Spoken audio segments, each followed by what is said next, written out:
Hey gamers, it's Joe the Real Apostate Cow here. Just a quick first impressions of Borderlands the Handsome Collection. I played for about an hour. Last night I started on Borderlands 2. I did not carry over any save files or anything.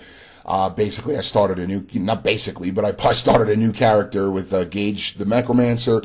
I have never played the pre-sequel. I will get to that eventually, but I was actually more anxious to start Borderlands 2 again because I've never played any of the DLC, and so I'm going to be doing the whole freaking thing. I'm going to play the whole game, play all the DLC. At least I think, I'll play all the DLC, I would imagine. I've heard the Tiny Tina DLC is really good.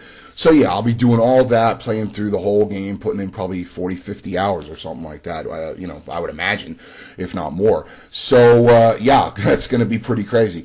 But let me give you guys my first impression, right? So I played for an hour, and I was in the southern shelf area, early in the game, with all the ice walls and stuff like that, if you're familiar with, if you've played Borderlands 2, who hasn't? Okay, so how does it feel on PS4 versus the older consoles? Now, if you played it on PC, obviously you probably don't care about this video, but, I would imagine this is the PC build of the game being ported over. I would imagine, it doesn't look radically different or anything, which, I didn't expect. I don't think anyone expected. But if you've only played it on 360 and PS3 like myself, this is a nice upgrade, man. First off, you'll notice immediately is the frame rate. That buttery 60 frames. I'm not a frame rate guy in the sense that if a game is a solid 30 frames, right, it isn't dropping really low all the time, I'm fine with that. I'm not, whatever the developer on the console thinks is best. You know what I'm saying? Obviously, you got your PC guys that, they gotta have 60 or higher or whatever, Like I said, I'm okay. It depends on the game, and in certain cases, believe it or not, this is going to sound like blasphemy to some of you. In a game like The Last of Us, I almost felt like the 60 frames for me was a detriment, because 60 frames makes me play faster, and The Last of Us is a game where you do need to, especially when you're trying to be stealthy and stuff, and you need to hang back more, and I actually found myself rushing more, and I died more as a result. That's just me. That's me. You know what I'm saying? That's not a dig on 60 frames. It's just me personally, right? I think next time I play Last of Us on PS4, I might actually, because you can switch it back. I might switch it back to 30 frames. But anyway, that's neither here nor there.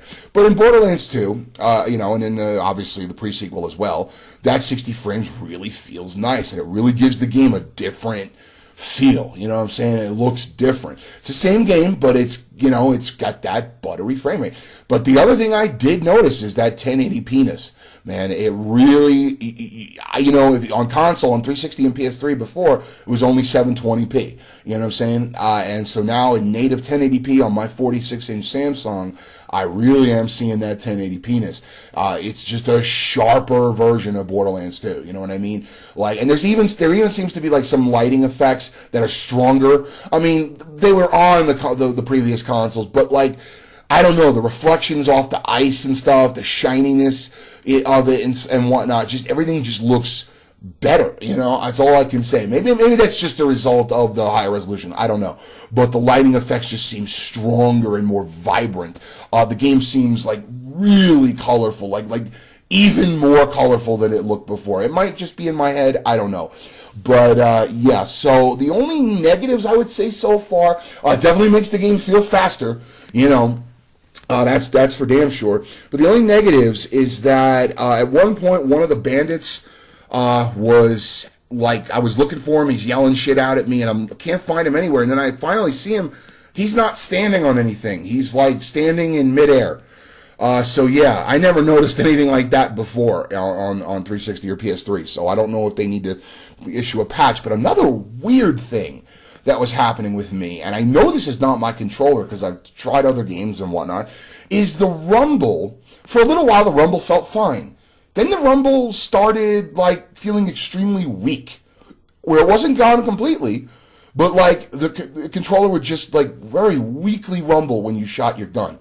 Right? And after I quit the game, I went over to Battlefield Hardline, jumped in a multiplayer match, shooting my gun, and it's rumbling like a son of a bitch. It's not my controller. I don't know if this is something in the game. If anybody's experiencing this on Xbox One, anybody else experiencing this on PS4 who's played it, I don't know. Just a weird thing. So maybe I don't know. Maybe it's something they need to patch. But so that's it. That's my impressions of Borderlands: Handsome Collection, or at least the Borderlands 2 section of the game. When I eventually play the pre-sequel, maybe I'll do like a review of that because I've never played that. So that's it, guys. Talk to you later.